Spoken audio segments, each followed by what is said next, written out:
तो बच्चों आप सभी का के क्लासेस में स्वागत है। आज हम लोग हिंदी बुक के केवल सभी वीवीआई ऑब्जेक्टिव प्रश्नों को ही सेट किए हैं, जो कि ये सभी प्रश्न बार बार परीक्षाओं में पूछे गए हैं। तो चलिए फटाफट ये सभी प्रश्न को अच्छे से याद कर लेते हैं। ठीक है, हमारा पहला प्रश्न आज का, मानव मुक्ति के पुरुष किसे कहा गया है? मानव मुक्ति के पुरुष किसे गया? हमारा ऑप्शन ए है नलिन बिंचो शर्मा, ऑप्शन बी है यतीन्द्र मिश्रा, ऑप्शन सी बोल रहा है भीमराव अंबेडकर, ऑप्शन डी है अमरकांत। ये तो हमारा कौन हो जाएगा? हमारा सी हो जाएगा, यानी भीमराव अंबेडकर हो जाएगा। ठीक है, अगला प्रश्न नंबर प्रश्न संख्या अगला है, भारत में जाति प्रथा का मुख्य कारण क्या है? भारत में जाति प्रथा का मुख्य कारण क्या है? तो ये हमारी बेरोजगारी हो जाएगा। ठीक है, ऑप्शन ए हो जाएगा। ठीक है, चलिए अगला प्रश्न हमारा बोल रहा है, अगला प्रश्न है हमारा, जाति प्रथा स्वाभाविक विभाजन नहीं है, क्यों विभाजन नहीं है? तो भेदभाव के कारण, शोषण के कारण, गरीबी के कारण, रुचि पर आधारित नहीं होने के कारण। तो हमारा ऑप्शन डी सही हो जाएगा, ये सभी हमारे गलत हो जाएंगे, ऑप्शन डी हमारा सही हो जाएगा। चलिए अगला प्रश्न हमारा प्रश्न के अगला बोल रहा है श्रम विभाजन और जाति प्रथा के लेखक कौन है? श्रम विभाजन और जाति प्रथा के जो है लेखक कौन है? तो हमारे बाबा साहब भीमराव अम्बेडकर, यानी हमारा ऑप्शन बी सही हो जाएगा। ठीक है, चलिए अगला प्रश्न बोल रहा है, लेखक की दृष्टि में विडंबना की बात क्या है? लेखक की दृष्टि में जो है विडंबना की बात क्या है? ये जातिवाद की पोषकों की कमी नहीं, हमारा ऑप्शन ए सही हो जाएगा। ठीक है, जातिवाद की पोषकों की कमी नहीं। चलिए अगला प्रश्न बोल रहा है, लेखक की दृष्टि में आदर्श समाज कैसा होना चाहिए जिसमें स्वतंत्रता, समानता और भ्रातृत्व का भाव, यानी हमारा ऑप्शन ए सही हो जाएगा। ठीक है, चलिए अगला प्रश्न है, लेखक बेरोजगारी का प्रमुख और प्रत्यक्ष कारण किसे मानते हैं? ऑप्शन ए में दिया है अशिक्षा, ऑप्शन बी में दिया है जनसंख्या, ऑप्शन सी में दिया है जाति प्रथा, ऑप्शन डी में दिया है उद्योग धंधों की कमी। तो हमारा ऑप्शन सी सही हो जाएगा। ठीक है, जाति प्रथा को। ठीक है, चलिए अगला प्रश्न पूछ रहा है, डॉक्टर भीमराव अम्बेडकर का जन्म कब हुआ था? डॉक्टर भीमराव अम्बेडकर का जन्म कब हुआ था? ये सभी को याद होना चाहिए। ठीक है, ऑप्शन डी हो जाएगा हमारा, हाँ 14 अप्रैल 1891 ईस्वी को। चलिए अगला प्रश्न बोल रहा है, डॉक्टर भीमराव अम्बेडकर का जन्म कहाँ हुआ था? डॉक्टर भीमराव अम्बेडकर का जन्म कहाँ हुआ था? मऊ मध्य प्रदेश में हुआ था, या गोरखपुर उत्तर प्रदेश में हुआ था, या डोमराव बिहार में हुआ था, या दानाकुनी पश्चिम बंगाल में हुआ था? तो हमारा ऑप्शन ए सही हो जाएगा। ठीक है, ऑप्शन ए सही हो जाएगा, मऊ मध्य प्रदेश में हुआ था। ठीक है, तो याद कर लीजिएगा, इसे भूलिएगा मत। चलिए अगला प्रश्न बोल रहा है, ऐसे ही लड़के आगे चलकर गुंडे, चोर, डाकू बनते हैं। यह पंक्ति कहानी के किस पात्र ने कही है?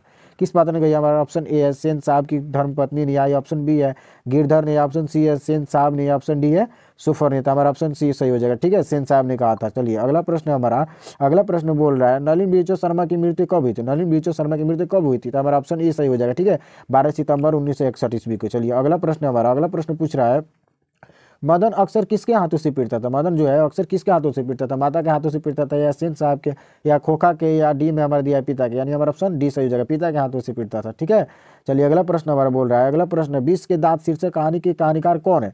20 के दांत शीर्षक से कहानी के कहानीकार कौन है? तो हमारा ऑप्शन ए में दिया है मोहन राकेश, ऑप्शन बी में दिया है कमलेश्वर, ऑप्शन सी में दिया है प्रेमचंद, ऑप्शन डी में दिया है नलिन बिरजू शर्मा।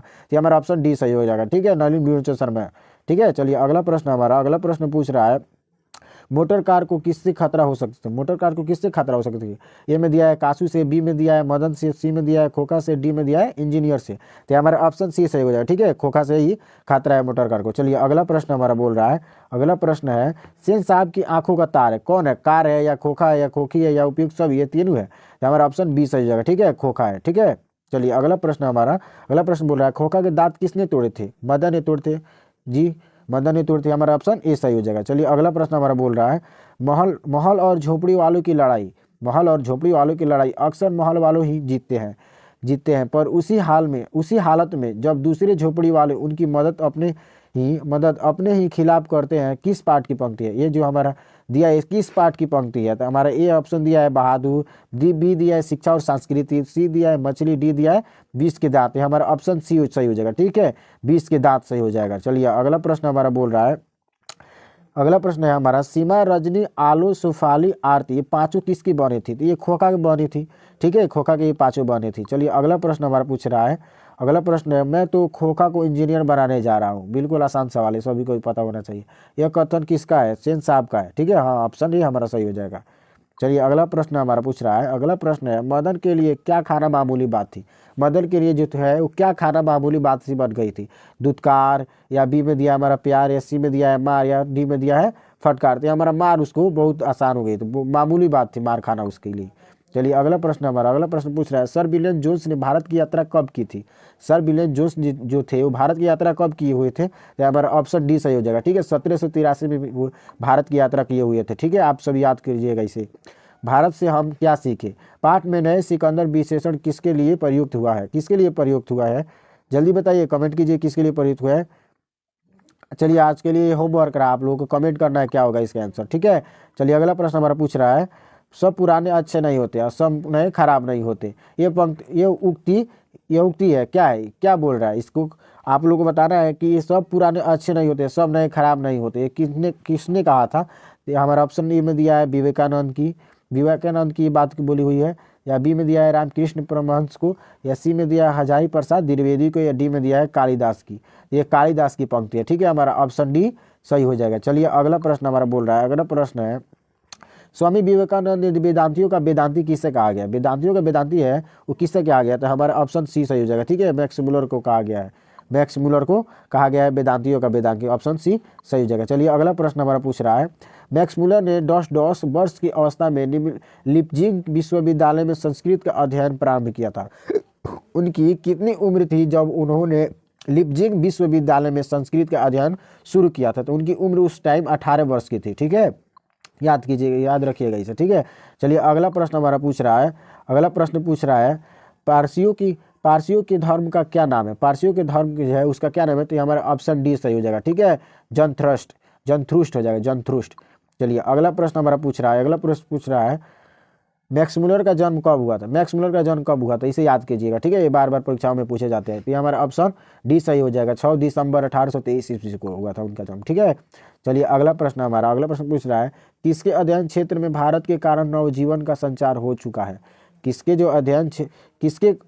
अध्ययन क्षेत्र में भारत के कारण नवजीवन का संचार हो चुका है, किसके कारण। ऑप्शन ए हमारा दिया है विधि शास्त्र के, ऑप्शन बी में दिया है हमारा नीति कथा, ऑप्शन सी में दिया है भाषा विज्ञान, ऑप्शन डी में दिया है देवत विज्ञान, तो हमारा ऑप्शन बी सही हो जाएगा। ठीक है, ऑप्शन बी हमारा सही हो जाएगा, नीति कथा। ठीक है, चलिए अगला प्रश्न हमारा पूछ रहा है, अगला प्रश्न हमारा दारिश नामक सोने के सिक्कों से भरा घड़ा किसे मिला था, दारिश नामक जो सोने के सिक्का था बड़ा घड़ा किसको मिला था, हमारा ऑप्शन ए में दिया है हेकल को, ऑप्शन बी में दिया है हेकर्स को, ऑप्शन डी में दिया है वारेन हेस्टिंगन को, ऑप्शन डी में दिया है विलियम जोन्स को। तो हमारा आप लोग याद कीजिएगा इसे सी है। ठीक है, हमारा ऑप्शन सी सही हो जाएगा, वारेन हेस्टिंगन को मिला था सोने का सिक्का से भरा घड़ा।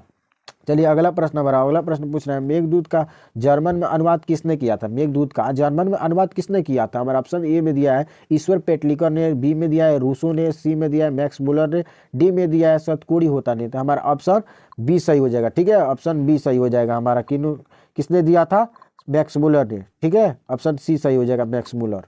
चलिए अगला प्रश्न हमारा, अगला प्रश्न पूछ रहा है भारत से हम क्या सीखे, क्या है, भारत से हम क्या सीखे, क्या है, निबंध है या कहानी है या भाषण है या व्यक्ति चरित्र है, तो हमारा ऑप्शन सी सही हो जाएगा। ठीक है, भारत से हम क्या सीखे, यह हमारा भाषण है। चलिए अगला प्रश्न हमारा है, अगला प्रश्न पूछ रहा है मैक्स मुलर के अनुसार सच्चे भारत के दर्शन कहाँ होते हैं, मैक्स मुलर के अनुसार सच्चे भारत के दर्शन कहाँ होते हैं, तो ये हमारे ग्रामीण भारत में होते हैं। ठीक है, गाँव में सच्चे भारत का दर्शन होता है। चलिए अगला प्रश्न हमारा पूछ रहा है प्लेटो और कांट थे महान वीर थे या महान दार्शनिक थे या महान नाविक थे या महान सैनिक थे, तो हमारा आप लोग याद कीजिएगा ये हमारे महान दार्शनिक थे। ठीक है, ऑप्शन बी सही हो जाएगा। चलिए अगला प्रश्न पूछ रहा है, अगला प्रश्न आप लोग सामने ए रहा, अगला प्रश्न पूछ रहा है मैक्स मुलर ने कालिदास की किस पुस्तक का जर्मन भाषा में अनुवाद किया था। ठीक है, तो हमारा ऑप्शन ए है मालविका मंत्रण है, वाल्मीकि मंत्रण है, ऑप्शन सी में दिया अभिज्ञान संकुलतम का, ऑप्शन सी में दिया है मेघदूत का, ऑप्शन डी में दिया है रघुवंशम का, तो हमारा ऑप्शन सी सही हो जाएगा। ठीक है, मेघदूत का। ठीक है, मेघदूत, कालिदास ने मेघदूत की पुस्तक का जर्मन भाषा में अनुवाद किया था। ठीक है, चलिए अगला प्रश्न हमारा हजारी प्रसाद द्विवेदी द्वारा रचित पाठ है, हजारी प्रसाद द्वारा रचित पाठ कौन सा है, नाखून क्यों बढ़ते हैं या बहादुर या आबिन्यो या मछली, तो हमारा ऑप्शन ए सही हो जाएगा, नाखून क्यों बढ़ते हैं, हजारी प्रसाद द्वारा ये रचित पाठ है। ठीक है, चलिए अगला प्रश्न हमारा पूछ रहा है ललित निबंध है, ललित निबंध क्या है, मछली है या नाखून क्यों बढ़ते हैं या हमारा बहादुर या नौबत खाने में इबादत, तो हमारा ऑप्शन बी सही हो जाएगा। ठीक है, नाखून क्यों बढ़ते हैं। चलिए अगला प्रश्न है हमारा, अगला प्रश्न पूछ रहा है पुराने का मुंह सब समय वांछनीय ही नहीं होता, किस लेखक की पंक्ति है, किस लेखक की पंक्ति है, मैक्स मुलर की है या रामविलास शर्मा की है या हजारी प्रसाद द्विवेदी की है या डी में दिया है अशोक वाजपेयी की है, तो हमारा ऑप्शन सी सही हो जाएगा। ठीक है, हजारी प्रसाद द्विवेदी का है। चलिए अगला प्रश्न हमारा पूछ रहा है। अगला प्रश्न है, प्राचीन काल में दक्षिण भारत के लोग कैसा नाखून रखते थे? प्राचीन यानी पुराने समय में दक्षिण भारत के लोग कैसा नाखून रखते थे? छोटे छोटे या बड़े बड़े या मध्यम साइज में या इनमें से सभी? ठीक है, तो हमारा ऑप्शन ए सही हो जाएगा, छोटे छोटे रखते थे। ठीक है, चलिए अगला प्रश्न पूछ रहा है, दधीची की हड्डियों से क्या बना था? इंद्र का वज्र बना था। ठीक है, ऑप्शन हमारा सी सही हो जाएगा।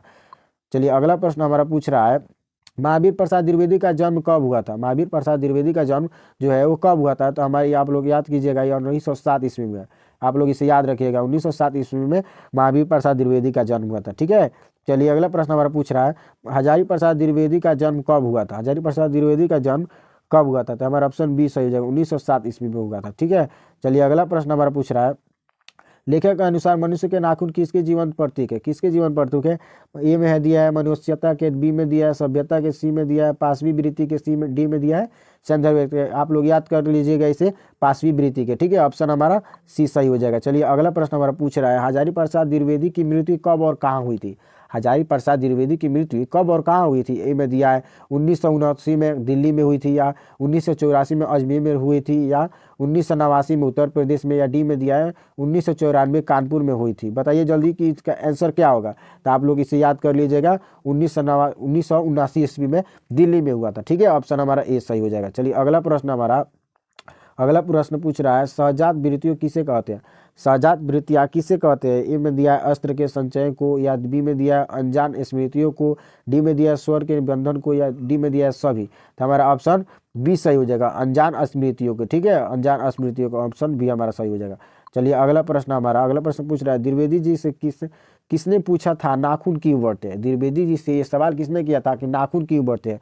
लड़के ने किया था, या बी में दिया है लड़की ने, सी में दिया है पत्नी ने, डी में दिया है नौकर ने। तो हमारे आप लोग याद कर लीजिएगा इसे, लड़की ने। ठीक है, ऑप्शन हमारा बी सही हो जाएगा। ठीक है, चलिए अगला प्रश्न पूछ रहे हैं, नाखून क्यों बढ़ते हैं? पाठ में बूढ़े ने सबसे बड़ी चीज किसे माना है? सबसे बड़ी चीज किसे माना है? प्रेम को माना है। ठीक है, ऑप्शन हमारा ए सही हो जाएगा।